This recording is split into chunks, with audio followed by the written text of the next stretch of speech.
A lot of people are saying, E, I'm scared. What if I do it and I fail? E, I'm scared, E. E, I want to do it. I'm gifted. I'm gifted. I'm talented. I know I can write that song. I know I can produce that album. I know I can do that CD. I know I can write a book. I know I can get that degree, but I'm scared. So I'm telling you, in life, you start running from a class, you start running from a subject that you don't like, it will haunt you for the rest of your natural life. It ain't going nowhere. But if you go after the fight, if you approach the challenge, you have a much better chance of winning. This the fight of your life, baby. Are you hearing me? This the fight of your life. This the fight of your life. And listen to me, if you're gonna win the fight of your life, you can't be afraid to fight, all right? Some things don't come. They just not gonna come to you because you want it as bad as you wanna breathe. After you want it as bad as you gotta put up the dukes, baby. And you gotta be willing to fight that thing out. Are you hearing me? Fear, you are not gonna stop me. I'm not listening to that voice. I'm not listening to fear. I'm gonna move by faith. I've come too far to give up now.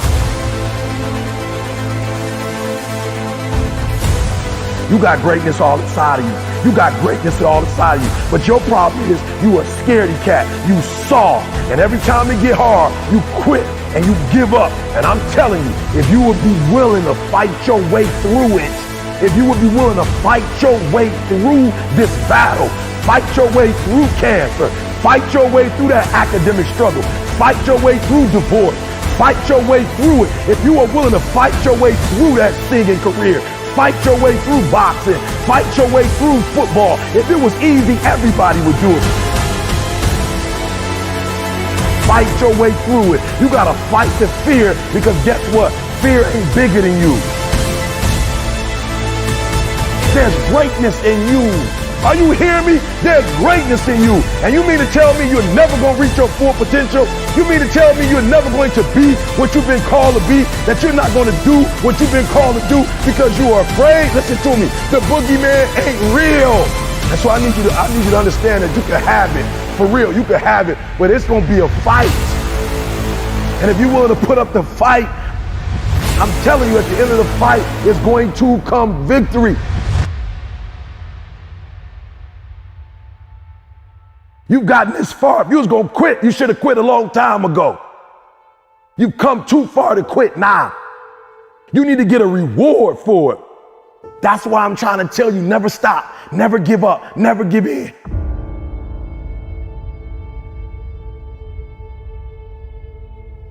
Your boy was a high school dropout. Your boy was homeless. Are you hearing what I'm saying? I slept in abandoned buildings, baby. You say, how did you get here, E? Because one day I got up and stopped being a victim, and I was a victor. Are you hearing me? And I took that one class, and that one class turned into 2 classes, and I got my GED. And then I went to college, and yep, I told you it took 12 years, but what did I do? I never stopped fighting. It got harder, and it got harder, and it seemed the further I climbed, the harder it got. But I didn't stop. I didn't quit. I just kept fighting and fighting. And then I got to the master's, and it was harder than the 4-year, and it was harder than the GED. But what did I do? I got here not because I'm the strongest, not because I'm the fastest, not because I'm the best, but I kept fighting and fighting and fighting. And your boy got through the master's. Now we at the end of the PhD, baby. Oh, you not hearing what I'm saying? Now we got the dissertation, and I ain't no writer, and I ain't no intelligent dude, and I ain't no scholar. Then you say, how you gonna get the PhD? Because I keep fighting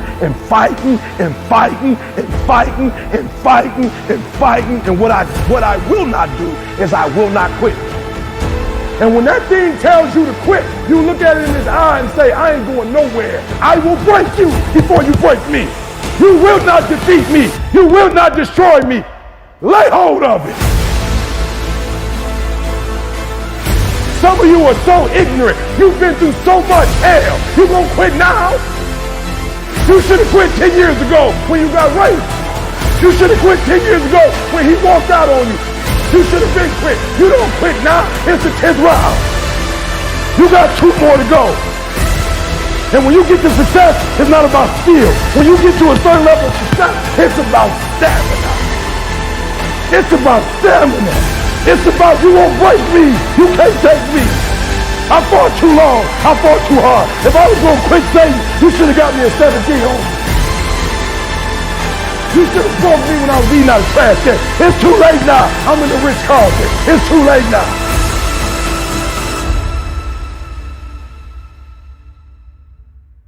Because I keep fighting and fighting and fighting and fighting. It's too late. I got people's lives I changed. It's too late.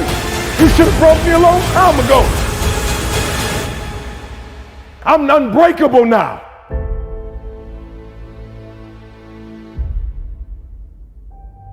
If you could take this one principle that HW gave me, it revolutionized my life. It's about to revolutionize your life if you would just embrace it. Michael Jordan his career started by somebody telling him no, that there's no way, you're not good enough to play basketball. You hear me? In high school, he was told, you can't play on this team. You're not good enough. Guess what he did? He kept fighting and fighting and fighting and fighting. And even when he wasn't on the team, he was still fighting and fighting. And when he got cut, he never stopped fighting and fighting. And he came back the next year, made it on varsity, went to North Carolina. Listen to me, wasn't even a first round draft. Sam Bowie, I don't even know who that is. Right? Sam Bowie. So he went from all of that adversity. He kept fighting and fighting. He didn't win first year. He didn't win second year. He didn't win third year. He didn't win fourth year. He didn't win a championship fifth year. He didn't win one sixth year. It wasn't after 7 years that he won his first title. Guess what he did? He kept fighting and fighting and fighting. And when I told my man HW, listen to me, these brothers have shown me that nothing is impossible. He said, E.T., you got it twisted. It's past possible. Are you hearing what I'm saying? Revolutionize my life. He said it's past possible. See, this is the thing you gotta understand. When somebody say impossible, nothing, you still talk about two double negatives. You talk about a negative here, nothing. A negative here, impossible. He said you got it twisted, Eric. It's not impossible. It's not that nothing is impossible. It's past possible, meaning that there's no way you can't do it. Oh, you're not hearing me. And when he said that, it changed my thought process, because I'm gonna keep it real with you. It's past possible. Oh, you're not hearing me. It's past possible. Meaning that not only can you do it, you're going to go way beyond that. It means that the probability of you doing it is greater than you not doing it. You're not hearing what I'm saying? When you say it's past possible, that here, not only will you do it, but the odds are in your favor. That's a whole nother level. It's past possible, meaning that there's nothing you can't do. That the odds are for you and not against you. So you go get that PhD. So you go get that master's. So you go back to school. Are you hearing what I'm saying? Are you hearing what I'm telling you? It's past possible, meaning that all you got to do is start. Because if it's past possible, as soon as you start, you know you're going to set records. You know you're going to take it to the next level. You know what's going to be that you're going to do what's never been done before. So I challenge you, it's past possible.